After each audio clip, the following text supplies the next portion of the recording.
결과는 뻔하다고 예상을 하면 될까요? 일주일을 남겨두고 뭐 대선에서 1위 후보가 바뀐 적은 없는 걸로 알고 있는데 어떨까요? 뭐 어떤 예상을 하더라도 확정적으로 또는 뻔하다 이렇게 이야기를 할 수는 없을 것 같아요. 왜냐하면 어떤 일이 벌어질지는 일주일 사이. 또 어느 누구도 알 수 없는 것이기 예. 때문에 대체로 우세한 판세를 이어가고 있다.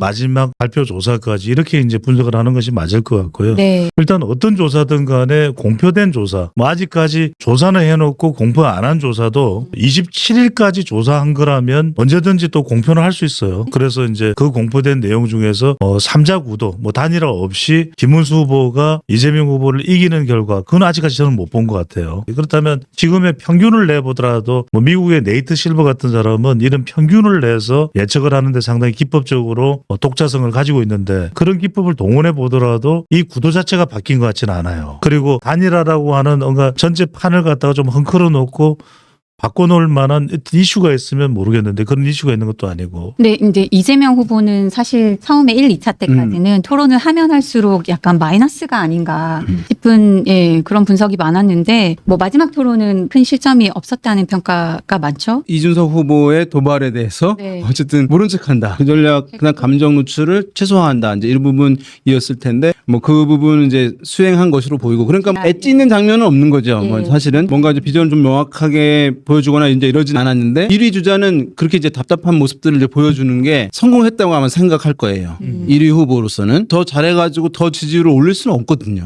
지금 또 이준석 후보 얘기가 나오는데 1, 2차 토론에서 제기했던 호텔 경제학이나 거짓말 발언이나 부정선거론 이런 게 이제 팩트체크나 뭐 쇼츠 이런 걸로 이슈몰이를 계속 해왔거든요. 그런 게 나름의 실점을 하게 하는 효과가 있었다고 볼 수 있는데 최근에도 계속 이러한 이슈들이 돌고는 있어요. 이게 뭐 추가적으로 뭐 이재명 후보를 흔들 만한 그런 변수들이 있을지 어떻게 보시나요? 변수라고 하면 이제 최종 결과에 영향을 주어야 네. 이제 변수라고 할 수 있을 텐데 그러니까 이후에도 후보들의 지지율이 이제 변할 수가 있는 거예요. 네. 그래서 그 가능성 우리가 닫아놓을 필요는 이제 없는 거고 이제 마지막 기간 동안에 변동한 경우들이 있느냐. 그러니까 큰 격차인데 뒤집어진 경우가 있느냐. 네. 그러면 대선에 잘 없긴 해요. 거의 없죠, 사실은. 그런데 대선이 아닌 경우에는 이제 있어요. 2011년 강원도지사 보궐선거에 이제 강릉 불법 콜센터 사건이 터져가지고 당시에 이제 한나라당의 엄기영 후보가 일에 연루돼서 대대적인 보도가 됐어요. 네. 그러니까 한 10%포인트 이상 격차가 났던 최문순 후보가 당선이 된 거예요. 그다음에 지난 이제 총선에서 화성을에서 이준석 후보가 이제 그것도 보여준 거죠. 뭐 10%포인트 정도 격차가 났었잖아요.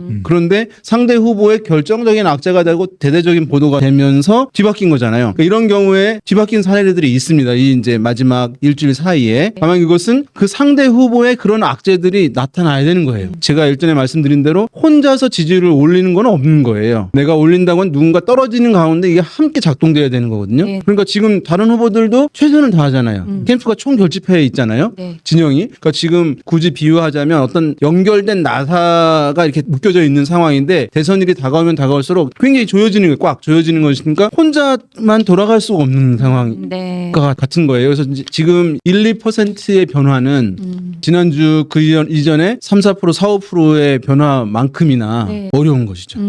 변동 가능성이 여전히 있지만 그 변동 폭은 상당히 이제 줄어들 수밖에 없는 측면이고 이게 부동층 비율이 어느 정도 있어야 이게 변화가 되는 거거든요. 지금 부동층이 엄청 줄어들고 있는 거예요. 네. 그 다음에 사전 투표가 이게 바로 있잖아요. 사전 투표 안 한 사람들이 많아야 변동성이 있는 건데 상당 부분이 사전 투표를 해버려요. 변동을 할 만한 유권자들은 더 적어지는 거잖아요. 그래서 이제 이 변동폭이 예전에 비해서 훨씬 더 줄어드는 이유가 사전 투표 때문이기도 해요. 네. 그러니까 그렇지만 어쨌든 이제 마지막까지 또 그러니까 민주당이 봐야죠. 약간 조심하고 또 조심하는 그 부자 몸조심 전략을 쓰고는 있는데 그러니까 비법조인 대법관 임명 그 법안을 발의했다가 사실 철회를 했거든요. 근데 오늘 이제 이재명 후보의 공약집에 대법관 증언 공약이 담겨서 사실상 이제 공식화가 됐어요. 구체적인 증언 규모는 적시하지 않았지만 그래서 대법관 수를 늘려서 상고심의 어떤 국민의 신뢰도를 높이겠다는 건데 이게 사실 입법, 사법, 행정을 다 이재명 정권이 쥐게 되는 그 상황을 굉장히 우려하고 있는 유권자들하고는 결과적으로 멀어지는 선택이 아닌가 그렇죠. 싶은데. 근데 이제 이런 거 생각해야 되죠. 지금 이른바 이재명 리스크라는 게 있죠. 네. 재판 리스크도 있고 또 그 외에 여러 신상과 관련된 리스크도 있죠. 네. 근데 지금 우리 유권자들의 특성은 뭐냐면 유권자들이 그런 걸 다 판단하고 투표하느냐? 절대 아니에요. 그냥 진영간으로 나눠져 있어 다 매몰돼 있어요. 매몰돼 있는 상태이기 때문에 우리는 개개인은 그렇게 생각해요. 아이 사람이 어떻게 그렇게 돼. 그런데 어느 순간 이 프레임이라는 것에 갇혀버리면 딴 생각을 안 해요. 그러니까 투표하러 갈 때도 묻지도 따지지도 말고 이렇게 투표하러 가는 거예요. 근데 저는 이준석 효과가 왜 크냐면 지금까지 이재명 후보와 관련된 또는 배우자인 김혜경 여사와 관련된 시와 관련된 이 법카에 대한 의혹 부분을 그렇게 명쾌하게 또는 자극적으로 자극이라는 것은 이제 유권자들에게 더 깊숙이 전달되는 것이거든요. 잘 없었어요. 왜냐하면 이 이야기는 오랫동안 됐던 이야기잖아요. 법과 관련된 부분은 사적 유형이든 공직선거법 위반이든. 하지만 어느 누구도 뭐 초밥 많이 드셨어요. 맛집 리스트네요. 이런 얘기를 했지만 코끼리를 키우세요. 이 이야기는 없었단 말이거든요. 이건 엄청나게 자극적인 거예요. 그다음에 이제 트럼프 이야기도 정확하게 이민법을 이야기했어요. 미국 법에 의해서 아예 미국에 못 갈 수도 있다. 물론 실제 그렇게 될지는 뭐 지켜봐야 될 거고 그렇게 되지 않을 가능성이 높겠죠. 하지만 그런 부분을 이른바 미국 유학파인 이 이준석이 그대로 이야기를 했거든요. 근데 짧게 제가 요거를 좀 설명을 드릴게요. 대선 후보 가상 대결을 보면 지금 리얼미터 조사인데 이 조사를 보면은 이준석 후보의 지지율은 10.3%입니다. 그렇죠. 김문수 후보하고 비교해도 턱없이 모자라는 거죠. 그런데 지금 이 중앙일보와 한국갤럽이 대선 가상 양자 대결 한번 볼까요? 보면은 그동안에는 양자 대결했을 때는 이준석으로 양자 대결이 가서는 별로 힘을 못 받았어요. 네. 근데 지금 몇 차례 토론 거치고 난 이후에는 52대 42, 51대 40 거의 격차가 차이 나지 않아요. 네. 이것이 전해주는 의미는 뭐냐면 이게 저는 굉장히 큰 의미 부여가 되는 게 1차, 2차 토론회를 거치면 이건 뭐 3차 토론회까지는 포함이 안 됐겠지만 보수 내에서도 이준석의 이 이재명 폭격에 대해서는 무릎을 치는 거예요. 야, 저거 맞는 말이다. 야, 저거 120은 커피, 호텔 경제학 솔깃하다. 거북섬에 웨이브파크, 설득력 있다. 저는 이게 중요한 거예요. 지금 이준석이 단일화는 뭐 이제 우리 떠나서 실제 그동안에는 보수 쪽에 공감을 잘 못 얻었어요. 뭐 싸가지 없다. 본인 스스로가 영국 로이터 통신인가요? 인터뷰하면서 그 이야기했잖아요. 한국에서는 나를 싸가지라고 얘기한다고. 지금 보면은 이 조사 결과를 보면은 대선 지금 사전투표일에 가까워져서는 실제 양자 대결에서 보수 쪽에서 뭉치는 결과를 보면 거의 차이가 없어요. 네. 이준석이든 김문수든 저는 이게 이번 이준석 효과예요. 그러니까 1, 2차 토론회를 거치면서 사실상 보수도 공감할 만한 토론 내용을 이준석이 보였다. 이렇게 보는 거죠. 네. 그러니까 이런 가운데 이제 이낙연 새미래민주당 상임고문이 기자회견을 열고 괴물 독재 국가를 막는데 김문수 후보가 가장 적합하다라고 하면서 지지 선언을 했는데요. 공동 정부안까지 나오는데 이게 과연 실현 가능한 건지 감명 빅텐트가 얼마나 효과를 거둘 거라고 보시는지요? 사실은 이준석 후보랑 기대하고 준비했을 거예요. 예, 그래서 공동 정부안도 이준석 후보를 이준석 후보 염두에 저도 보니까 그쪽에 공동 정부 한다. 그래서 합의하고 이런 퍼포먼스까지 준비를 하고 있었던 상황으로 이제 알려져 있거든요. 네. 그리고 당선이 선출이 되면 최종 후보가 되고 안 된 사람은 총리가 되고 뭐 이런 것까지 다 이제 해서 굉장히 긴밀하게 결합된다. 이거 뭐냐면은 지지층이 이탈된다고 하니까 네. 이런 걸 긴밀하게 단일화를 하는 과정에서 후보만 한 명으로 정하는 것이 아니라 이 사람들이 가지고 있었던 정책들, 비전들을 다 실현을 시키겠다 누가 되더라도 한다는 것을 보증하는 장치거든요. 네. 그러니까 이걸 많이 하면 할수록 이탈률은 최소화되는 것이기 때문에 이제 이걸 하는 거예요. 특히 지금 이번 같은 경우는 이준석 후보의 지지층이 절반 정도가 떨어져 나간다라고 하는 얘기들이 있었던 상황이기 때문에 준비를 했었던 것이었는데 안 되니까 지금 이제 이낙연 후보랑 이걸 한 것인데 네. 어쨌든 그 지지층이 좀 있는 사람이어야 그게 이제 효과가 있는 것이잖아요. 네. 물론 이제 이재명 후보에 대한 공세에서의 소재로는 작동할 수 있는 거죠. 소재로인 것은 분명한 것이고 어제도 그래서 이게 얼마나 뿌듯했으면 김문수 후보는 그 언급을 4-5번 했던 것 같아요. 네, 네. 그 이낙연 전 총리 이제 나랑 함께 하게 됐다고 네. 하는 것을 하는데 너무 기쁘셨나 큰 울림은 없잖아요. 왜냐하면 대중성이 이제 있던 분이었고 층이 뭐 이동할 수 있는 그룹을 가지고 있었다면 이제 그렇게 할 텐데 아마도 이제 이재명 후보 측에서는 예전에 이른바 통합 행보라는 걸 초반에 했었잖아요. 네. 그러면 뭐 김경수 후보도 만나고 김부겸 총리도 만나고 뭐 쭉쭉 정상인 순 막 이렇게 만나잖아요. 네. 이낙연 전 총리에 대해서 이제 만날까 말까 고민을 많이 했던 것 같아요. 만나지 말자라고 한 것 같아요.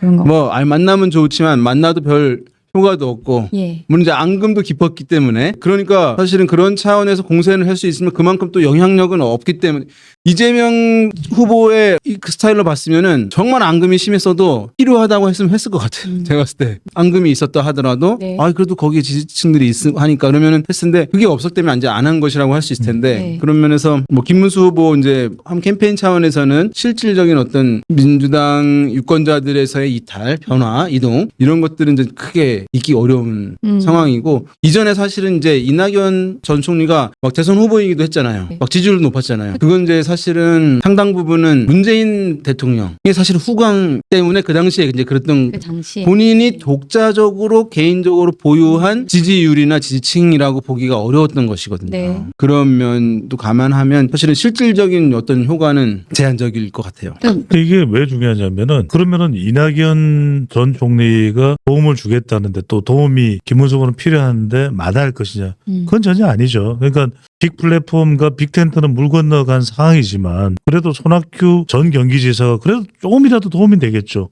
마이너스는 아닐 거 아니에요. 네. 왜냐하면 쫓아가는 후보 입장에서는 또 이낙연 전 총리 같은 경우에는 두 가지 효과가 있죠. 하나는 이제 이낙연 전 총리가 호남은 지금 이제 민주당으로 똘똘 뭉쳐 있을 거예요. 어떤 정권 교체를 해야 되니까. 근데 이제 호남 바깥에 네. 호남 이제 뿌리를 가지고 있는 유권자들은 상당히 보수성도 가지고 있습니다. 서울, 강남도 그렇고 네. 또 경기 지역도 그렇고. 그러면 이제 이들은 이낙연 전 총리의 행보에 따라서도 보탬이 될 수가 있어요.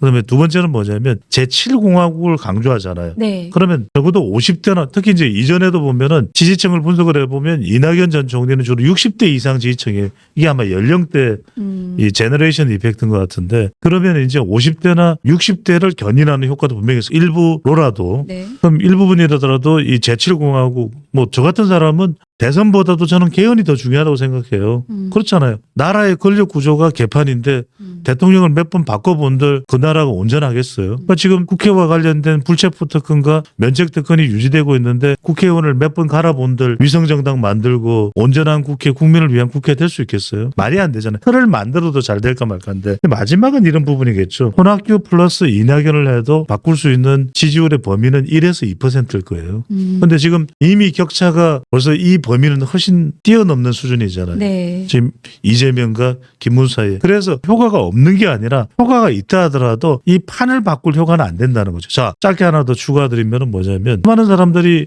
민주당으로 넘어갔잖아요. 홍사무도 있고 홍준표 전 대구시장도 넘어갈락 말락 올락말락 이랬잖아요. 그죠? 그리고 뭐 김용남, 허나 그렇게 넘어가서 이재명 후보 지지율 올라갔나요? 올라간 건 없잖아요. 표면적으로. 또 두드러지게. 네. 그건 뭐냐면 사실은 이건 다 이제 유권자들의 이 인식의 이제 혼선과 또는 혼란을 통해서 가져오는 어떤 영향이겠죠. 네. 적진 분열이겠죠. 그 효과는 있을 망정. 저 선거에서 결국은 제일 중요한 건 후보자예요. 이미 이재명 후보는 탄핵 여파의 반사적 이익을 얻으면서 민주당을 똘똘 뭉쳐놓은 거고 반대로 지금 보수는 충분히 못 뭉치고 있는 거고.